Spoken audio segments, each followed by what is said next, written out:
Bonjour, aujourd'hui je vais vous présenter les structures de répétition des boucles qui sont parmi les structures de contrôle d'un algorithme.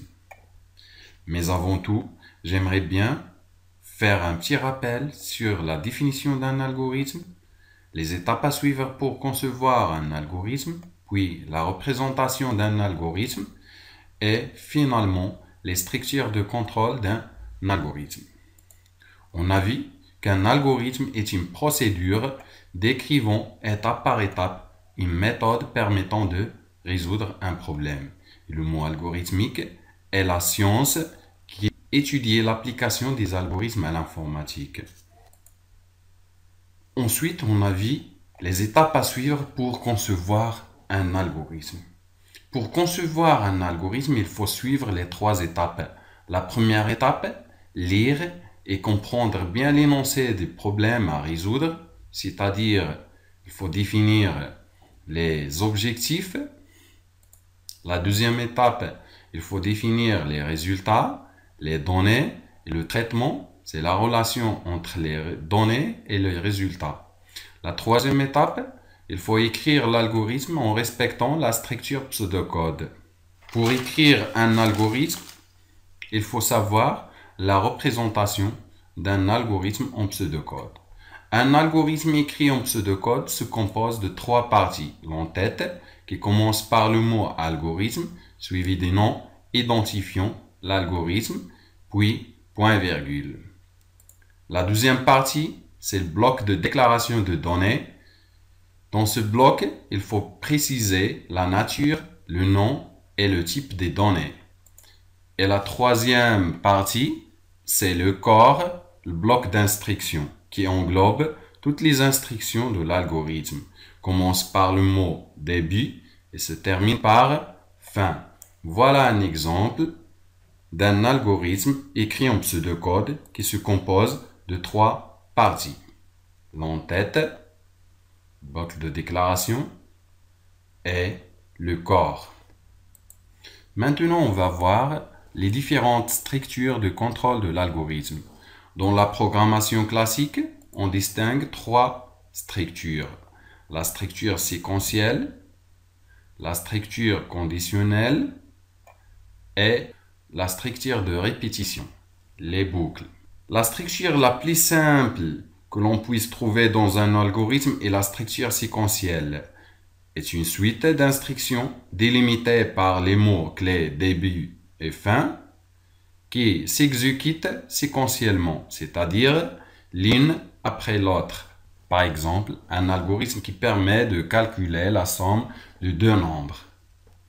La deuxième structure est la structure conditionnelle ou bien sélective, permet d'exécuter des instructions en fonction de réponses à des conditions.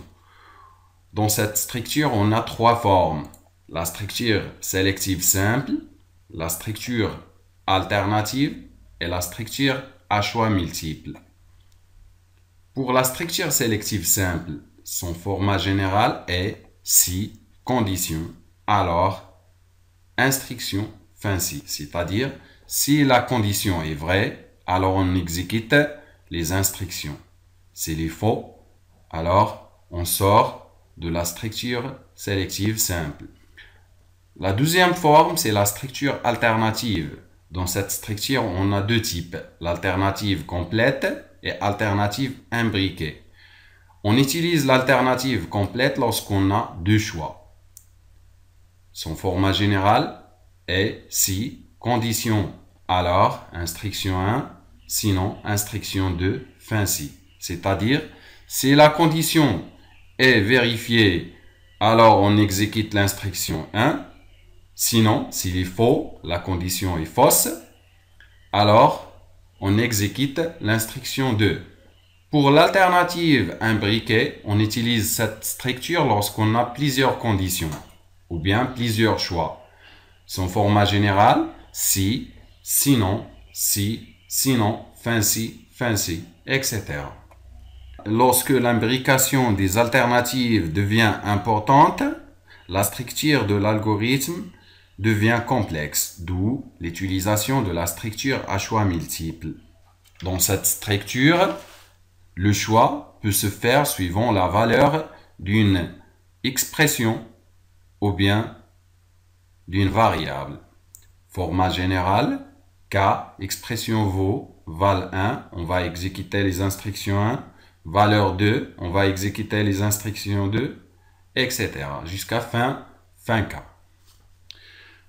Parfois, il existe des cas où nous avons besoin de répéter l'exécution d'un bloc d'instructions plusieurs fois, d'où l'utilisation de la structure de répétition, ce qu'on appelle les boucles.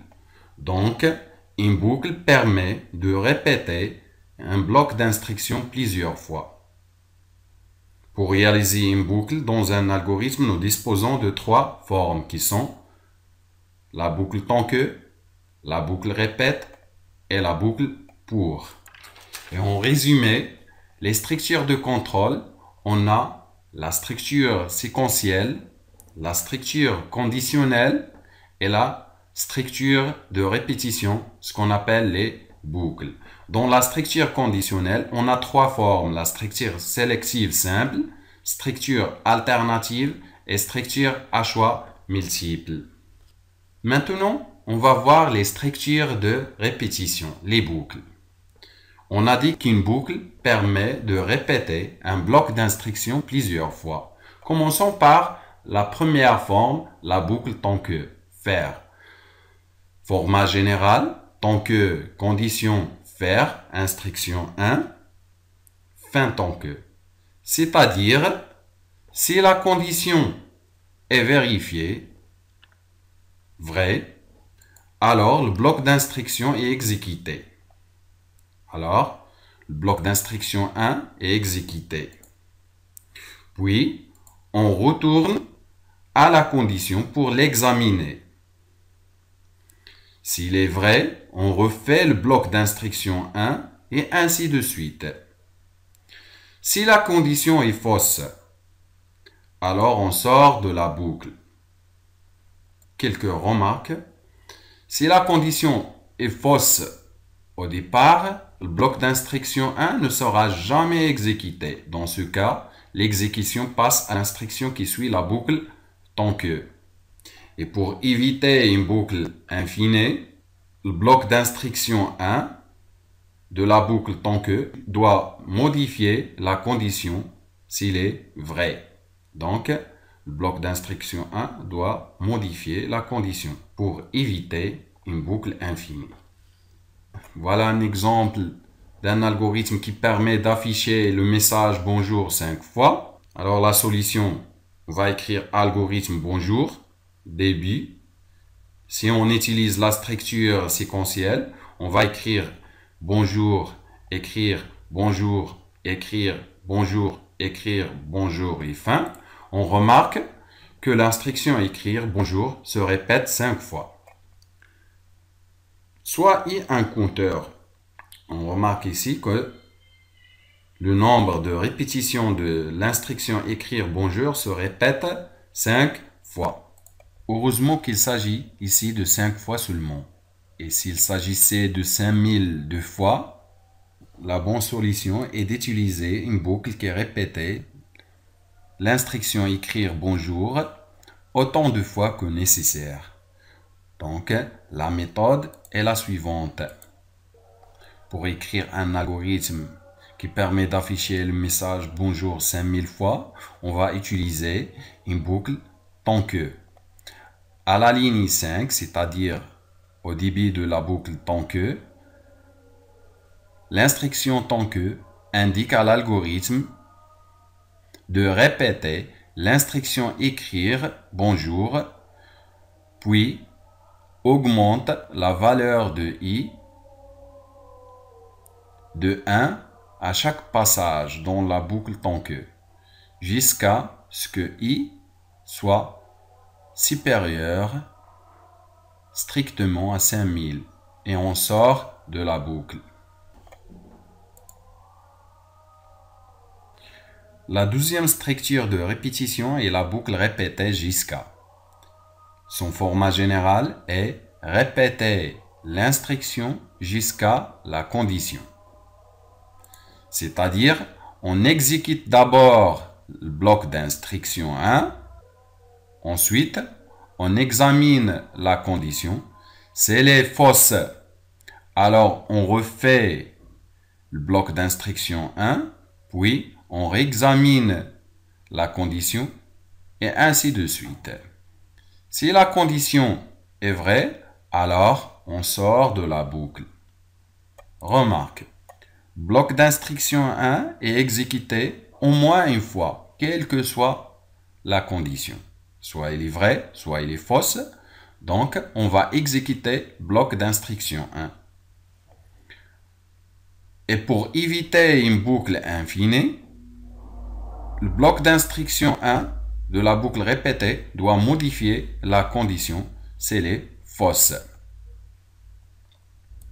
Toujours avec le même exemple de l'algorithme qui permet d'afficher le message bonjour 5000 fois, on va écrire l'algorithme bonjour. On va utiliser une variable i comme compteur, est un entier, puis début. On va affecter ou bien initialiser variable i par 1. Répète. Écrire bonjour. Puis on va incrémenter le i par 1 jusqu'à i soit supérieur strictement à 5000. Alors lorsque i est supérieur strictement à 5000, on sort de la boucle répétée. Et on termine par fin. Voici deux exercices d'application à faire chez vous. Exercice 1. Écrire un algorithme qui demande un entier n. Puis calculer la somme des entiers de 1 jusqu'à n. Premièrement, on va faire la solution avec la boucle tant que, qu'on a déjà fait en classe. Puis, on va remplacer la boucle tant que par répéter. Deuxième exercice, on va écrire un algorithme qui demande un entier n, puis affiche la table de multiplication de ce nombre n. Utilisez la boucle répétée, puis remplacer la boucle répétée par la boucle tant que. Et à la prochaine fois, Inch'Allah.